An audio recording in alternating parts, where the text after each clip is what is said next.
This is Historyman 1781, a project of ekbarnes.com, where we walk in the footsteps of heroes and proclaim freedom reigns.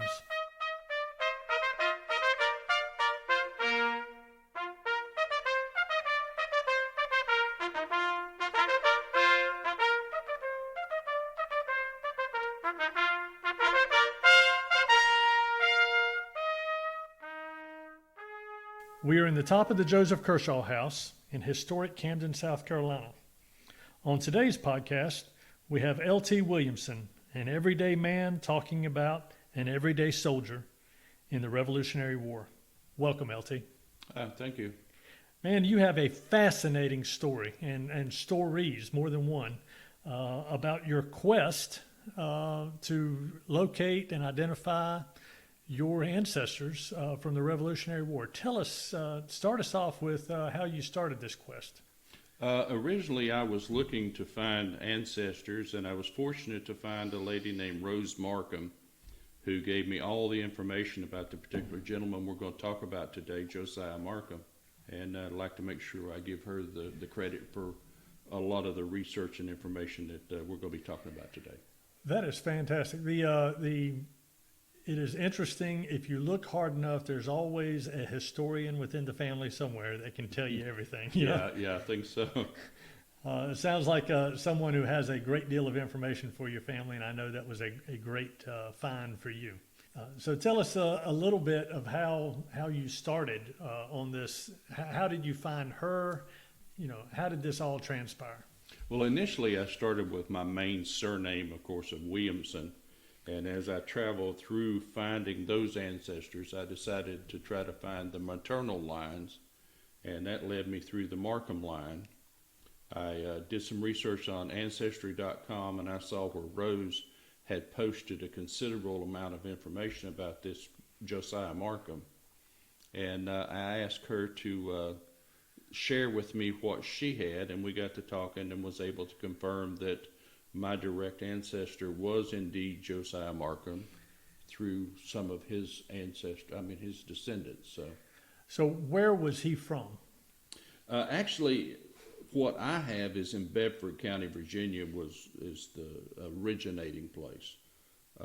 Fincastle County, Virginia, New Kent County, all of those counties kind of changed names over the period of time. It's all the exact same location, but of course they changed names.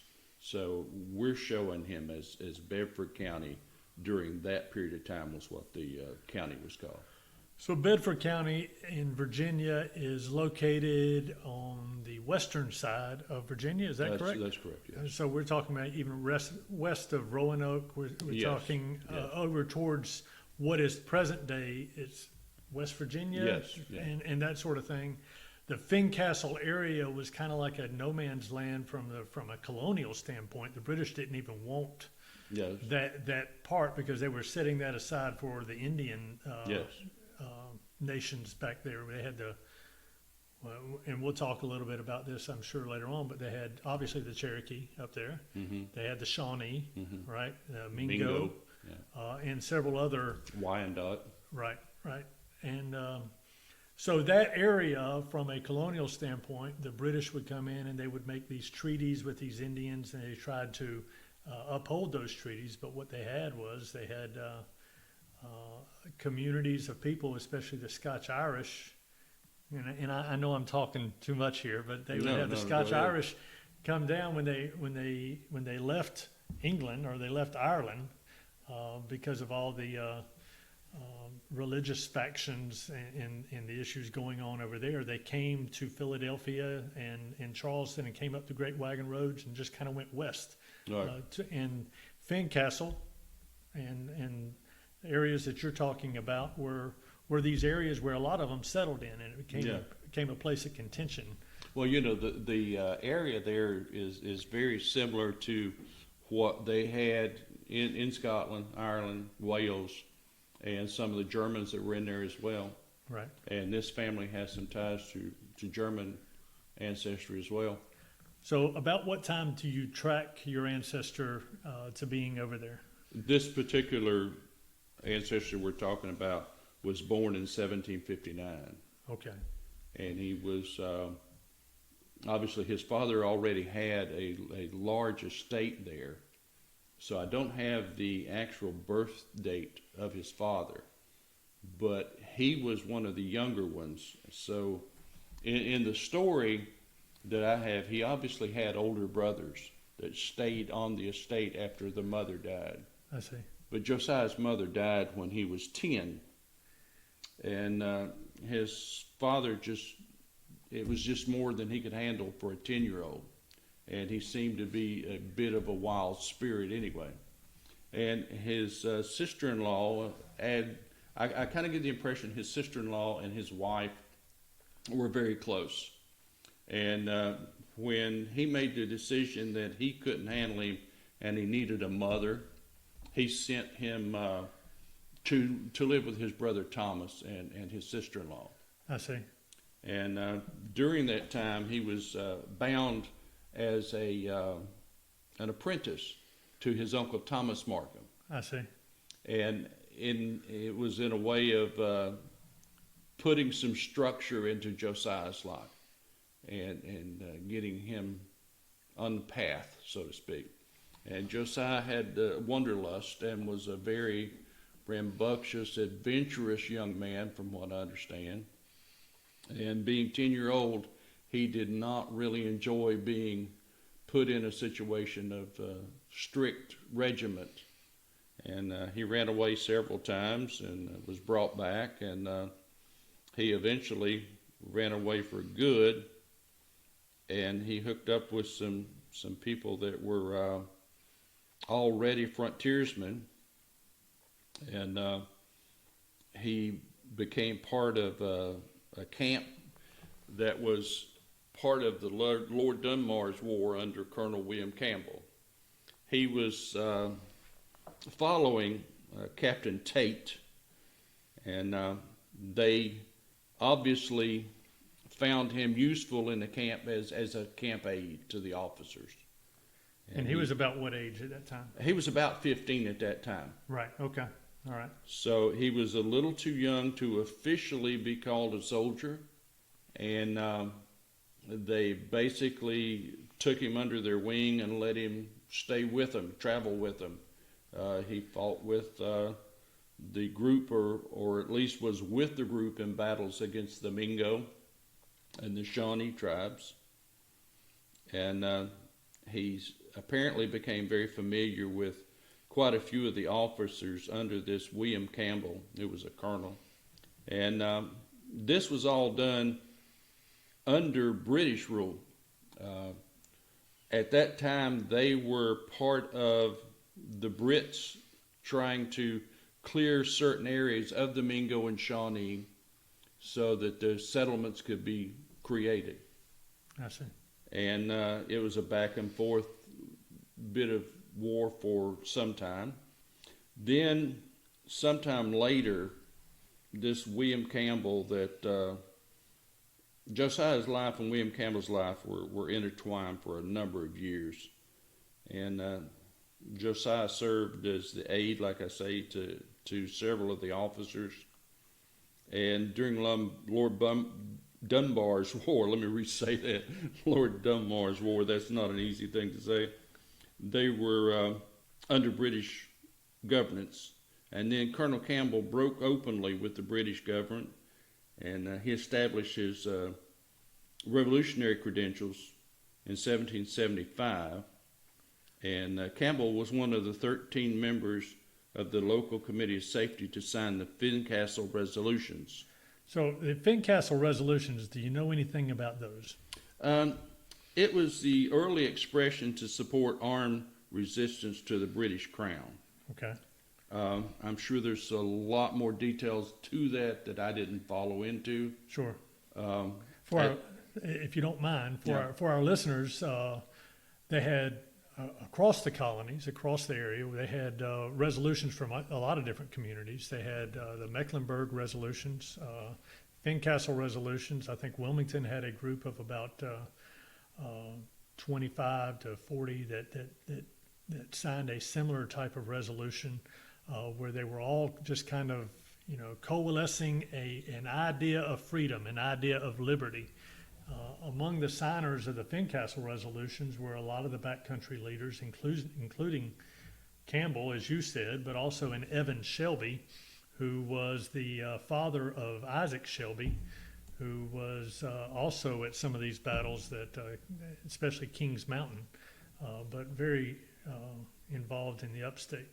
So your ancestor, Josiah, was with Campbell, who was, like you said, established his revolutionary credentials at a pivotal time in our history. So sorry I did that to you. Oh, no, that's fine. It's great to make sure the listeners understand what we're talking about.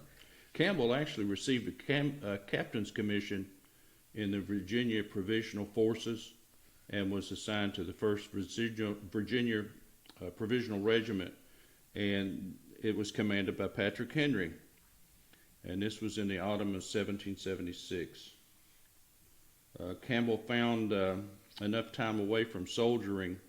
He actually courted Patrick Henry's sister Elizabeth, and they were married in 1776. The Indian dangers and the Tory dangers on the frontier led Campbell to request that he be released from continental service to return to Southwest Virginia to help protect that area. And his request was granted October 6, 1776. At that time, Josiah kind of went on his own with this Captain Tate that he had befriended earlier, and they went into North Carolina, and they found a group in North Carolina militia, and he was enlisted as a drummer at age 17 under Major General Richard Caswell, and they were marched south into South Carolina in support of Gates in the Battle of Camden in 1780. And that's kind of what made this a very interesting story for me. I had moved to Camden and had lived in Camden for some 20 years before I started this family research. And I had never been to the Battle of Camden. I had heard about it. Right. And when Rose, the lady, supplied most of my information on this line, and I got to talking, she was saying, well, you're in Camden. Have you ever been to the Battle of Camden? And I said, no. And she said, well, you've got a direct ancestor that was in the Battle of Camden. So that brought history to life for me.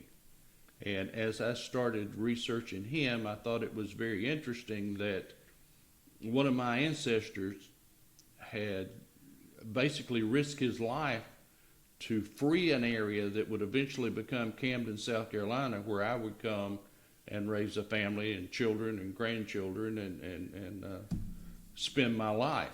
It kind of comes full circle for you. It did. It was a kind of an awakening moment, right, if you will. I'd never been much of a history person until I started doing family research and genealogy. Mm-hmm. And it was just, one of those stories that just kind of led me to find all these other Revolutionary War soldiers and ancestors. But it was humbling at the same time to know that this young man, as just a teenager, faced, British forces that were well trained and all, and he was just a young teenage frontiersman. And he risked life and limb, so to speak. And I don't mean that he was a hero by any means or commanded any battles, but like we said, he was an everyday soldier. Yeah. I think that the hero title, just like the histories, are reserved in many respects for the officers, the generals, the majors, the colonels, that sort of thing. You never hear about your ancestor, right. The 16, the 15, the 16, the 17, the 18-year-olds, the 20-year-olds who were just, growing up, growing into manhood, and you never hear about that. That's why I find this particular story so fascinating, and it's actually affirming to the American story. And so, where did he go? He certainly didn't die in Camden. Where did he go from there? No, after the horrific defeat here in Camden, they all. For our listeners, when we say horrific defeat, you're not just mincing words or just just saying that, I mean, it was the worst defeat on the battlefield for the American Revolution. I mean, a whole left wing of the American Army that was made up of militia, North Carolina, Virginia militia, it just crumbled in the face of the bayonet charge. Yeah. And there was so much smoke and cinder from the cannon and the musket fire that the Continentals that were in the line, who the soldiers that had fought up north in some of the epic battles up north, who were there at Camden, they never even knew that their left wing that was exposed, their left flank was exposed, and all of a sudden they got rolled up too. It was a terrible day for the American forces. Yeah. So what happened? So what happened from there? Well, as they retreated to North Carolina, Josiah was obviously shaken, not sure exactly what he should do, if he should return to Virginia, try to return to family, what he should do. And he found out that Colonel Campbell had been pressed back into service and was forming a militia group. They were going to march south again to resist Ferguson's advance, and they were gathering up in the back country to make this march. So he again joined forces under Colonel William Campbell. This was in September of 1780, shortly after the Battle of Camden. And they marched to the western North Carolina front to confront this Major Patrick Ferguson. He was a British Army officer who commanded a force of Loyalist militia. And there were several units of riflemen that had assembled to confront Ferguson. And Campbell was named the overall commander, and he supported all the colonels of the various units who would meet the council every day. He commanded the group of officers that led the charge up the mountain, the bloody charge up the mountain at Kings Mountain. So where was your ancestor in the midst of all of that? He was, I believe, still under the command of Captain Tate. Okay. He didn't say specifically in his information to his son Stephen where a lot of these papers came from. Okay. Stephen Marcum was the son of Josiah Marcum, and he wrote down his father's adventures, so to speak, in his papers that he released to the family after Josiah's death. And he talked about this particular battle. Josiah told him that it was like being in hell in this battle. And, you know, I would have thought that the Battle of Camden would have been more devastating to a young man.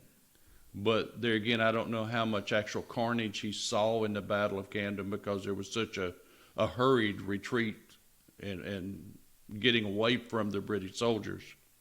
And there weren't a lot of injuries in all under Campbell. They suffered 28 killed and 60 wounded. But when I heard that, you know, I related it to the post-traumatic stress disorder that we hear in soldiers today. Right. You know, he said that it changed him forever. And he often relived those days of Kings Mountain's battle. So I thought that was an interesting part of the information that I was given. And so where'd it go from there? Colonel Campbell and the Virginians with him returned home to Southwest Virginia after the Kings Mountain battle. And they were again faced by the threat of attacks by bands of Cherokee and the Loyalists in that area. And Josiah wintered near his uncle Thomas Marcum's estate, but was still not ready to settle down.